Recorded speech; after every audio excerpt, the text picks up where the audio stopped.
अगर आप भी फॉरेन एक्सचेंज के बेसिक जानना चाहते हैं तो ये वीडियो आप ही लोगों के लिए है, क्योंकि इसमें हम रेट डिस्कवरी के बारे में बात करने वाले हैं कि फॉरेन एक्सचेंज रिलेटेड रेट को किस तरह से कैलकुलेट किया जाता है। तो काफी आसान सा टॉपिक है लेकिन इंटरेस्टिंग टॉपिक है। बहुत सी बेसिक गलतियां लोग कर बैठते हैं जब ऐसे टॉपिक के बारे में बात की जाती है। एंड फॉरेन एक्सचेंज का टॉपिक काफी ज्यादा इंपॉर्टेंट है, even if you talking about the JIB और सीआईबी और the promotions over there.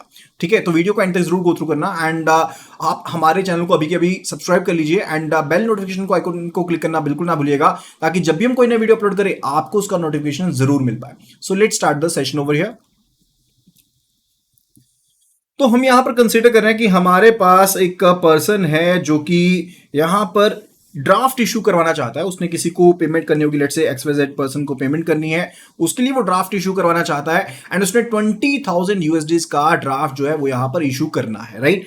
And वो इंडिया का रहने वाला है एंड उसने यूएसए में ये पेमेंट भेजनी है, ड्राफ्ट इशू करवाना है। तो ये कामकाज कैसे किया जाएगा? अब इस चीज को समझने से पहले एक चीज को समझना जरूरी है कि पेमेंट होती किस तरह की है। तो एक हमारे पास जो पेमेंट होती है that's a inter bank market rate के बेस पर पेमेंट होती है। इंटर बैंक मार्केट रेट होता है जहां पर बैंक के साथ डील कर रहा है, यानी कि मार्केट मेकर्स के साथ डील कर रहे हैं, राइट। एंड दूसरा जो रेट होता है that's actually the merchant rate over there, जो कि इस पर्टिकुलर एग्जांपल में हम बात करने वाले हैं। मर्चेंट रेट यानी कि बैंक जो है वो रेट देगा अपने कस्टमर को, राइट। तो अगर आपने बाहर यूएसडी भेजने हैं तो सबसे पहला काम क्या होगा? सबसे पहला जो काम होगा that's related to buying the USDs, यानी कि आपको सबसे पहले जो यूएसडीज हैं यानी कि अमेरिकन डॉलर्स हैं वो बाय करने पड़ेंगे। अब आप बाय किस रेट पर कर पाएंगे? आप उस रेट के ऊपर बाय कर पाएंगे जिस रेट के ऊपर मार्केट इन यूएसडीज को सेल करने के लिए रेडी होती है। यानी कि बैंक जिस रेट के ऊपर सेल करने को रेडी होगा आप उसी रेट के ऊपर इन यूएसडीज को बाय कर पाएंगे। तो यहीं पर इस चीज को समझना जरूरी है कि in the case of merchant rate जो बाइंग रेट होता है that's actually the selling rate, and selling rate जो होता है वो बाइंग रेट होता है, यानी कि ऑपोजिट डेफिनेशन काउंट होती है। वहीं पर अगर इंटरबैंक मार्केट रेट की बात करते हैं तो buying is the buying rate and selling is the selling rate over there. अब क्वेश्चन में कैसे पता लगेगा? अगर क्वेश्चन साइलेंट है, किसी भी पर्सन का नाम नहीं है, कस्टमर के बारे में कोई रेफरेंस नहीं है, तो वहां पर इंटरबैंक मार्केट रेट लगेंगे। लेकिन अगर वहां पर कस्टमर का नेम है, कस्टमर का रेफरेंस दिया गया है, तो वहां पर मर्चेंट रेट के हिसाब से आपको कैलकुलेशंस करनी है एंड रेट डिस्कवरी करनी पड़ेगी।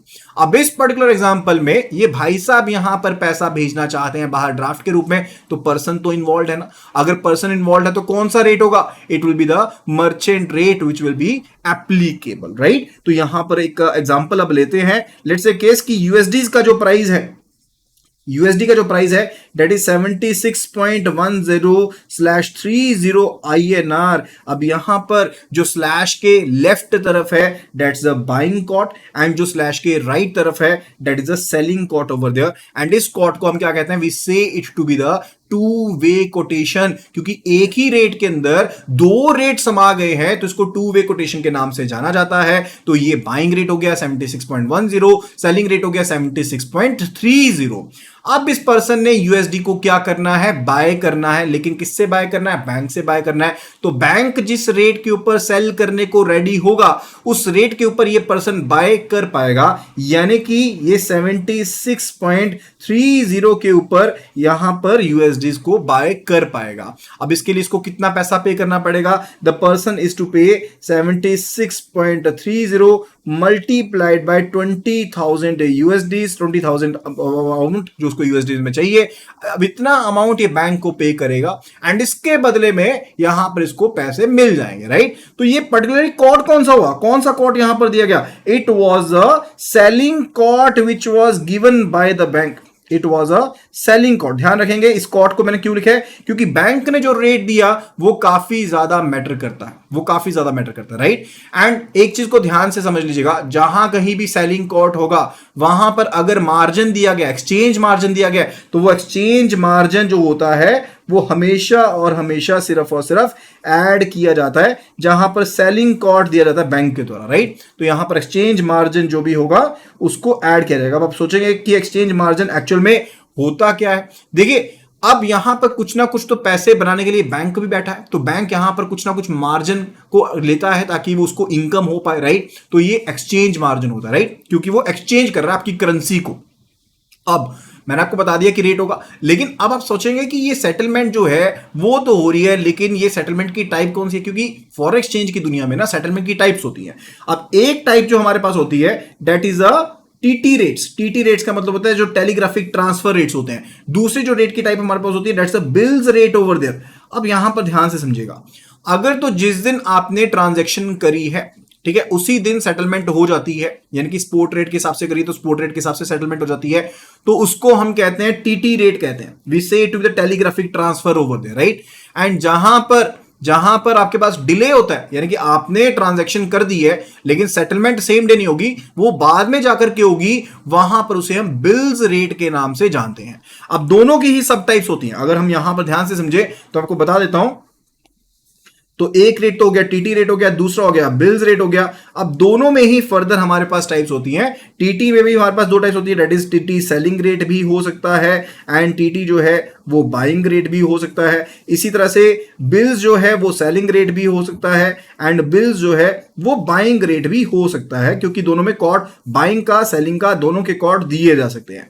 अब जो कॉर्ड बैंक के हिसाब से दिया जाता है उसके हिसाब से डिसाइड होता है कि कॉर्ड कौन सा होगा। जैसे कि मैंने आपके ऊपर के एग्जांपल में यहां पर बताया, आई टोल्ड यू बेसिकली कि यहां पर बैंक ने जो सेटलमेंट करी है, अब बैंक ने सेटलमेंट कौन सी करी है, बैंक ने कॉर्ड कौन सा दिया था, बैंक ने दिया था यहां पर सेलिंग कॉर्ड। तो ये ट्रांजैक्शन का कॉर्ड कौन सा होगा, it will be the selling transaction. लेकिन अब ये कैसे पता लगेगा कि ट्रांजैक्शन हमारे पास टीटी ट्रांजैक्शन होगी या फिर बिल्स ट्रांजैक्शन होगी। देखिए, जब बैंक ने यहां पर ड्राफ्ट इशू करना है तो बैंक बेसिकली क्या करेगा, जो यहां पर इस बैंक यहां पर जो हमारे पास है वन बैंक है, ये सेकंड बैंक है। अब यहां पर एक नोस्ट्रो अकाउंट बैंक मेंटेन कर होगा इस पर्टिकुलर बैंक के साथ। तो इंडियन बैंक यहां पर अपने कॉरेस्पोंडेंट बैंक के पास एक नोस्ट्रो अकाउंट मेंटेन कर होगा। नोस्ट्रो अकाउंट का मतलब रहता है कि अवर अकाउंट विद यू। बेसिकली ये क्या चीज रहती है, इट्स रिलेटेड टू कि फॉरेन करेंसी डिनोमिनेटेड अकाउंट है जिसके थ्रू बैंक अपने ऑपरेशन चलाएगा दूसरी कंट्री में, राइट।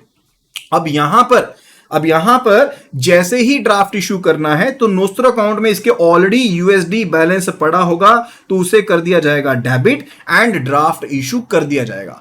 यानी कि सेटलमेंट साथ के साथ हो जाएगी, कोई भी डिले यहां पर नहीं होगा, there will be no delay. जब देखिए डिस्काउंटिंग की बात आती है उस टाइम पर डिले हो सकता है, लेकिन क्या इस जगह पर डिले होगा, नहीं होगा। इसी तरह से अगर रेमिटेंस की जाती है तो क्या उसमें डिले होगा, नहीं होगा। तो जहां पर डिले ही नहीं है, साथ के साथ ट्रांजैक्शन सेटल हो जा रही है, तो वो कौन सी ट्रांजैक्शन होगी, that will be the TT transaction over there. तो वो टीटी ट्रांजैक्शन होगी। कौन सी ट्रांजैक्शन पर्टिकुलरली होगी, it will be the TT selling transaction over there.